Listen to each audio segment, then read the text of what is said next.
we're in a wonderful time that we're going through at the moment. I am so delighted to be joined, actually really excited to be joined this morning by Roz Savage. So Roz Savage is an author, she's a speaker, but she's also an adventurer. And Roz is a solo ocean rower, and she's rowed across the Pacific, she's rowed across the Atlantic and the Indian Oceans. And I'm just so excited to be speaking to you today. Roz has written my absolute pleasure. but it's so good. And you've just written a book, which I'm just halfway through and I love it. And it's called The Gifts of Solitude, which is all about how we can use solitude to not only work out how to survive better in life, but actually how to thrive. It is the perfect book to read in this time of confinement, in the great pause that we're currently in. Welcome, Roz. So lovely to see you here this morning. Oh, it's an honour. Thank you so much for inviting me, Susie. So great. So I've got so many questions I want to ask you. I don't even know where to start. But I suppose the first piece is you have rowed on your own across many oceans.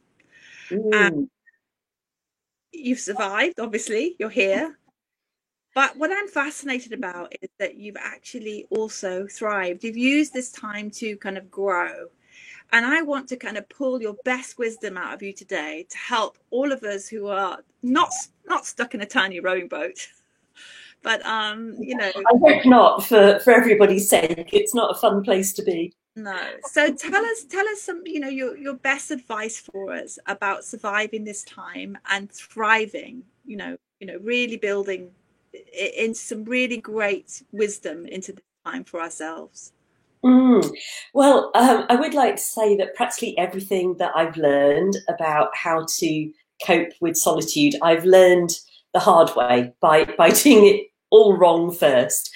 And then just through sheer struggle and sweat and blood and tears, finding better ways to do things. So my first voyage was the Atlantic, which I struggle every single day.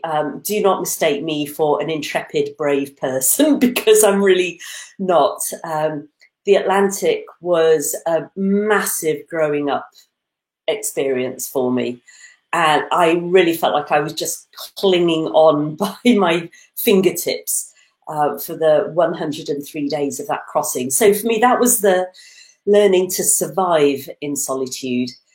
I really did learn a lot. And when I got back from that voyage, I worked very hard to integrate the lessons learned. And the later voyages, the Pacific and the Indian Ocean, I actually learned to embrace the situation. I went from surviving to thriving.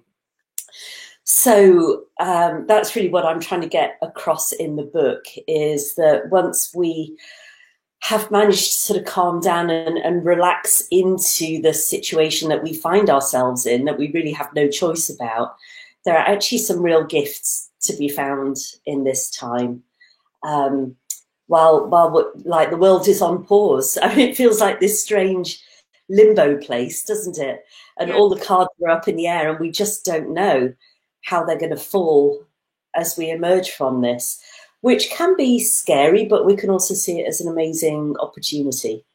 I mean, I suppose that's for me why, to you, obviously we've got our wonderful frontline workers who, are not sitting at home, bless them and thank you to all of our, working so hard. Yeah. Amazing. But for those of us who are at home, I feel, obviously I'm passionate about the self-development area because that's what Psychologies is all about. But I just feel it's not something that is, it's not navel gazing. This is so important for our future and how we, go forward from here, not only just to survive. I know many of us will have lost our jobs or may not have any money but this self-development work that we can do in this period will make us stronger, allow us to find the right attitude, the right way to reframe this experience. And for you, and that's why I'm so excited to talk to you, because you've literally lived it. You have you've gone to those places that perhaps many of us are just going for the first time. You've got big waves knocking you off into the ocean, you're all on your own. mean, how did you, I mean, how did you survive that? How did you, what were the ways day after day of getting through that? What were the techniques that you used? Yeah, I think the first thing that I had to do was to acknowledge how I was feeling. I'd been so optimistic setting out on the Atlantic. I was out there to raise awareness of environmental issues. That was, this was actually a campaign. And I think I'd imagined that Mother Nature would show some gratitude, and and she totally didn't. And I suppose that's partly what we're seeing with the coronavirus, is that nature, this thing is happening from outside of humanity. And we can either become victims of that and feel sorry for ourselves. And like many people, like all of my paid work has gone away too, as a keynote speaker. So, we're all in the same boat, so to speak, with that. I feel the pain of everybody who's going through that financial wobbliness at the moment. So there are times when a certain amount of fear is a perfectly rational response to the situation, and we can start to feel a bit small and we can contract inside ourselves. And I think the first thing I had to do was to accept that this was hard. I'd planned to go out and have a great time on the ocean. I didn't want to be one of these whingy adventurers. And then I got out there and I was like, this is terrible. I hate every moment. Why did I ever think this was a good idea?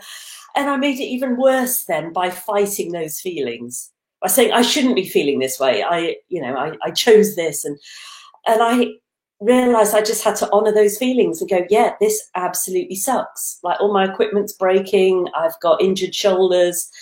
I had to allow myself to feel what I was feeling. So that actually just I felt like a weight had been lifted when I just went, yeah, this is really hard. And what I went on to discover was that actually the hardest times are our greatest teachers.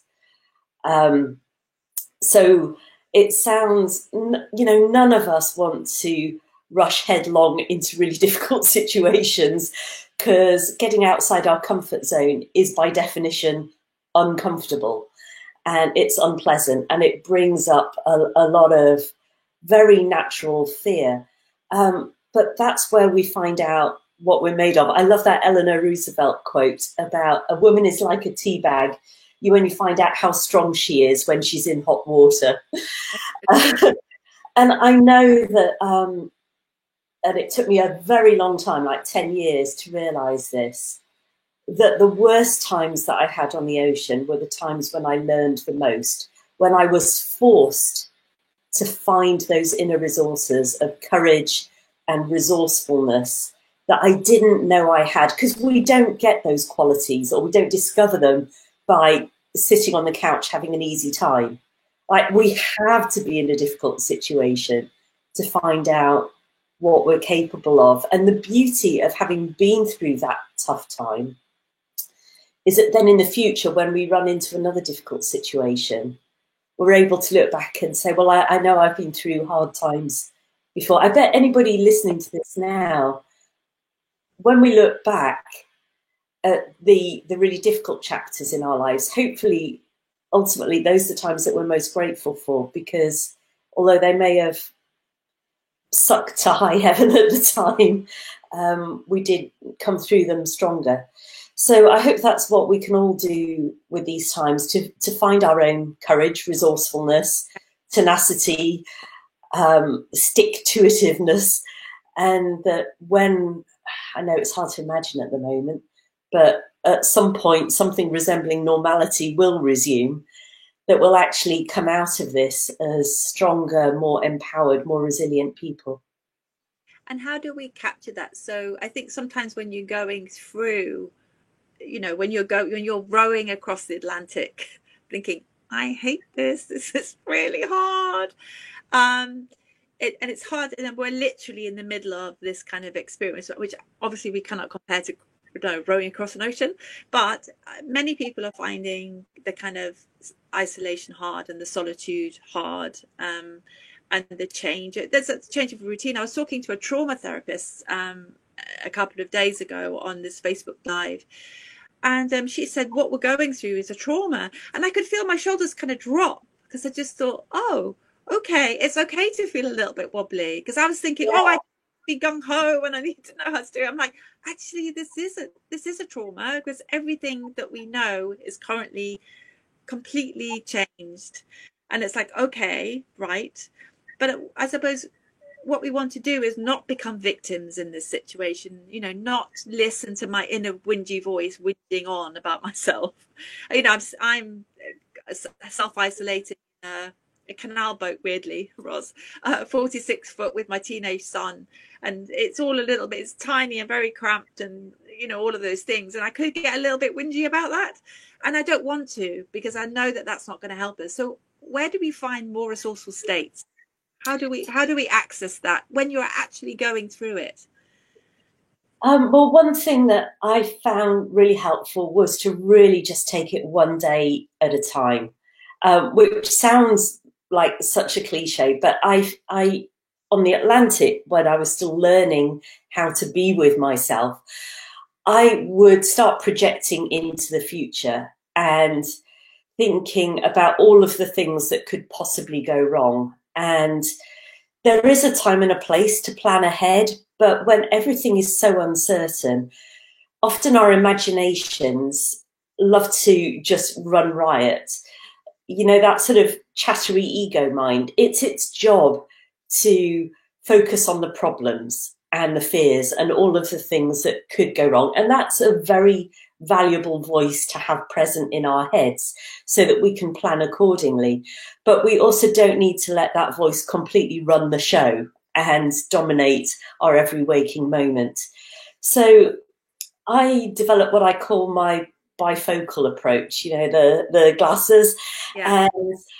And through the top half of the lenses, metaphorical lenses, I would have a vision of where I'm going to end up, whether that was the other side of the ocean with a nice cold beer in my hand and a hot shower and a lovely hotel room with a comfy bed, or whether it was this future life that I was crafting for myself, or whether it was like these new habits of thought and behavior that I knew I was nurturing in myself. So that's the long-term vision. And then through the bottom half of the lenses, to just focus on who do I need to be right here and right now to keep me on track for that long-term vision. Yeah. When I found my imagination, my ego mind starting to go herring off into that unknowable and unknown place between here and there, I would just go, what? Let's not go there, because we just don't know. And really, when we get fearful about the future, because we don't know what's going to happen in the future, it's actually just us projecting our fears. And we can really or hopes. Yeah. And hope has a role. Like it can be good to stay positive, but I'm actually reading a book at the moment about a woman who survived Auschwitz. And the reason that I mention this, two reasons. One is it's always helpful to find somebody who's worse off than you. So no matter what we're going through, when I was rowing, I used to think about Terry Waite or other people who'd been taken hostage, where practically everything was outside of their control and they didn't know how long they were going to be there or if they were going to be killed. There's always somebody worse off. So that can actually make us feel grateful for what we have. The other reason I mention it is that in Auschwitz, she found that, and also Viktor Frankl, who wrote Man's Search for Meaning, also talks about this. It was those who hoped that they were going to get out on a particular date, and then that date came and went, and those people just gave up. And that's interesting. So I think there's something about acceptance here. We don't know when lockdown's going to end. We don't know when we go to the supermarket what we're going to find there.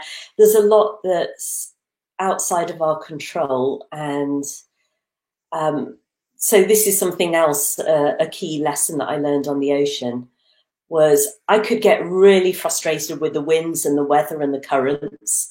And, you know, I discovered why sailors have a reputation for being superstitious, because you sort of start to go a bit crazy and to imagine that if you just did the right combination of things, or if you just learned the spiritual lesson, then somehow all of the natural forces would start behaving themselves. And of course they don't, because, you know, life was not rearranging the laws of physics just for my personal education. So I had to really get clear about what can I control, which really was only myself, and sometimes not even all of myself. I certainly couldn't control things outside of myself. So I just had to let the ocean do what oceans do, and I had to keep showing up and do what rowers do. I mean, I think as well is that you can only do that in the present.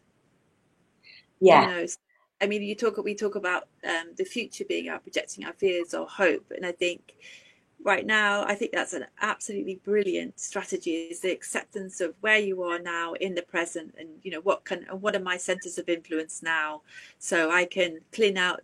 We were talking to a coach, Sorrel, yesterday, talking about I'll clear out that drawer or whatever it is. It's like, what can I? And for you, I suppose it's just rowing another row, or having some energy food, or having a nap, or whatever you needed to do to get through the next day. Well, actually, on my boat, there were times that I couldn't row because there was a headwind. So I had to put out a sea anchor, which is the kind of anchor that you can use in the middle of an ocean where the water's 2 miles deep.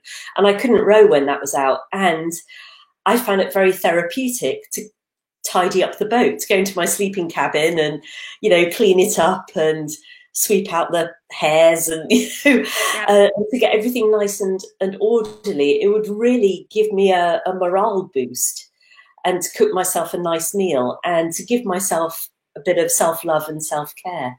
Yeah. So there's definitely a role for that as well. I think being kind to ourselves, whatever that means to each of us individually, is really important at this time. I mean, this idea of being your own best friend, isn't it? I mean, you talk about that in the book. And you talked about the sort of three voices: self-doubt, competition, and criticism that we have inside of our head. Oh, yes. You know, these idea of how, you know, I mean, what do you do? I mean, you've got kind of intense fear, because many of us might be fearful about the future, about whether we're going to lose our jobs, what's going to happen. And of course, losing loved ones, not being able to see the people that we love, horrendous. And then, you know, and then you've got doubt, and for you, competition, you know, I presume, of how fast you could go. How did you manage those voices in your head, and how did you come to a more resourceful place? Well, with great difficulty initially, but I think what really helped for me was adopting the belief, which may or may not be true, but I'm a real believer in adopting beliefs if they serve me, that things are happening for me, not to me. And yeah, I'm sure it's not the first time that you and our listeners have heard that. It's actually the first time I've heard that. It's great. Oh, so things are happening for us, not to us. That's brilliant. I love that. Yeah, there's also this lovely word pronoia, which is like the opposite of paranoia. So paranoia is when you imagine that the world is out to get you. Pronoia is when you imagine that the world is conspiring in your favour. Yeah. So it's kind of, yeah, I love the idea. Yeah, so it's, if I know there's a gift in this situation, and it may be in very heavy disguise, like when all of my paid keynote work went away, like anybody else, I had my head in my hands, and, you know, that real primal, gut-wrenching kind of like, oh, crap, you know, how am I going to pay the rent? And, you know, real visceral fear, which lasted for 5 or 6 days. And, you know, waking up at 3 a.m. in a cold sweat. And then I took some really deep breaths. I was like, okay, well, it was always a little bit of an up and down income stream. And what is life telling me here? Okay, I need to diversify. I need to pivot. What do I love to do? And actually, this is partly what gave rise to me writing the book, because I know that it makes me feel happier when I feel like I'm being useful. And I was trying to think, how can I be useful in this time of coronavirus? You know, I'm not a nurse. Yeah. There are so many things that I can't do right now. What can I offer? And then I went, oh, I know a lot about solitude and how to get through that. And I bet a lot of people are struggling with that now. And I've learned a lot, and I could share that. And I love to write. So,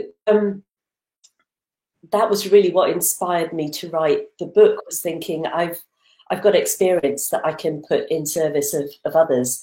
And it just gave me such a reason to get out of bed in the morning, having this project to work on. So that's an example of me pivoting from complete Yeah.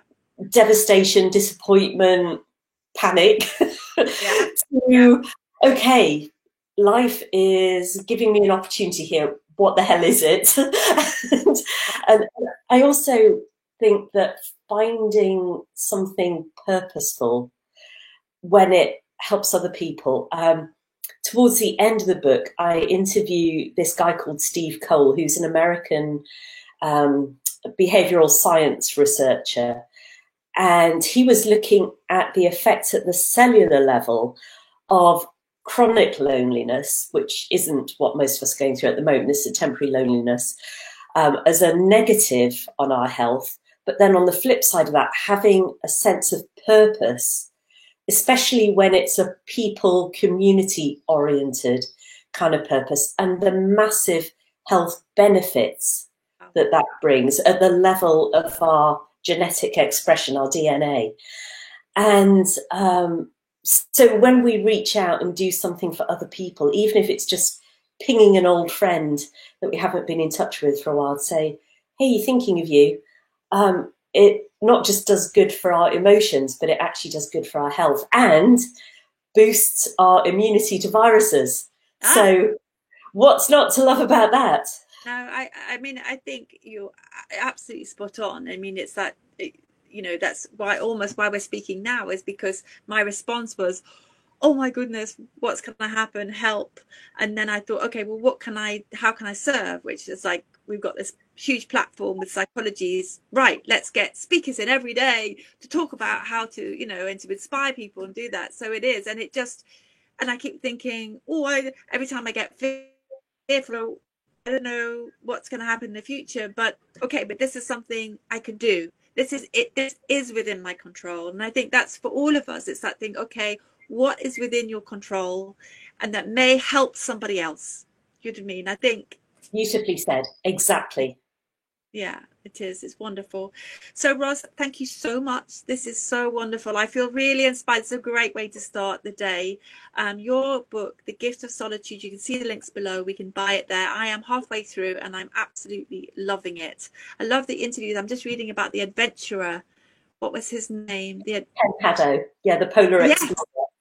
Yeah. So another explorer gone out and how, and again, so it's not just about your experience, which is incredible, but also you're interviewing all of these adventurers and experts as well who have got really wise things to say about how to do this. Yeah. So yeah, Yeah, we've so also thank you. got Sue talking about death and dying, which actually I found very positive and very helpful. She's done a lot of work with people around end of life, and it was very beautiful. So if there are people listening to this who have lost relatives, loved ones, I think they'll find that very reassuring. And also a beautiful interview with a total hero of mine, a Buddhist nun called Tenzin Palmo, who Oh, just has so much the lovely cave wisdom. lady, the cave lady. Yeah, Cave in the Snow. She spent 12 years meditating in a cave in the Himalayas. So she knows about solitude, and wonderful human being. She's amazing. I've read everything about her. I'm also fascinated by her. Really, really cool. Amazing. Okay, Roz, thank you so much. I can't wait to finish your book now. I haven't got to those bits yet. Really, really great. Thank you for your wisdom. Roz is blogging for us on our Life Labs platforms, which is psychologies.co.uk. Lots of brilliant articles going out there. And I hope we'll be doing a couple of Instagram lives for us as well, Roz, if you can spare us your time. Lots of love. Thank you so much for inspiring us from the front, and I'll speak to you soon. Bye-bye. Take care. Bye. Bye.